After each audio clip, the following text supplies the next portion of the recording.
जय जय स्वामी समर्थ। आज मी तुम्हाला स्वामी समर्थांची अशी एक कथा सांगणार आहे जी मनातील भीती दूर करते, अडचणी हलक्या करते आणि श्रद्धा वाढवते। कृपया ही कथा शेवटपर्यंत ऐका। एकदा अक्कलकोटमध्ये एक गरीब शेतकरी राहत होता। त्याच्यावर खूप संकटे आली होती। शेती पिकत नव्हती, घरात अन्न नव्हते आणि कर्ज वाढतच चालले होते। दररोज तो देवाला विचारायचा, देवा, माझेच नशीब का असे? एक दिवस तो थकून भागून अक्कलकोटला आला आणि स्वामी समर्थांच्या दर्शनाला बसला।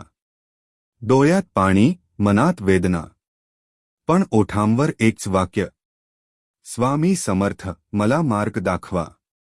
स्वामी समर्थांनी त्याच्याकडे पाहिले आणि फक्त एवढेच म्हणाले, विश्वास ठेव, जे होईल ते चांगल्यासाठीच होईल।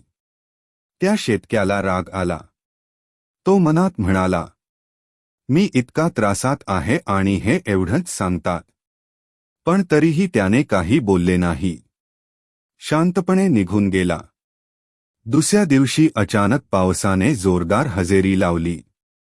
कोरडी पडलेली शेत भरून गेली। थोड्याच दिवसांत पीक उगवले आणि त्या शेतकऱ्याची परिस्थिती बदलू लागली। त्याला कळून चुकले, स्वामी समर्थांचे शब्द उशिरा पण अचूक फळ देतात। तात्पर्य खूप महत्त्वाचं। स्वामी समर्थ आपली परीक्षा घेतात। ते आपण काय सहन करू शकतो हे पाहतात।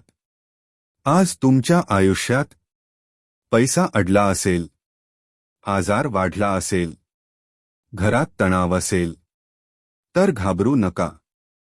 हे संकट शेवट नाही, हे फक्त परीक्षण आहे। स्वामी समर्थांवर विश्वास ठेवा। कथा आवडल्यास लाईक आणि सबस्क्राईब करा।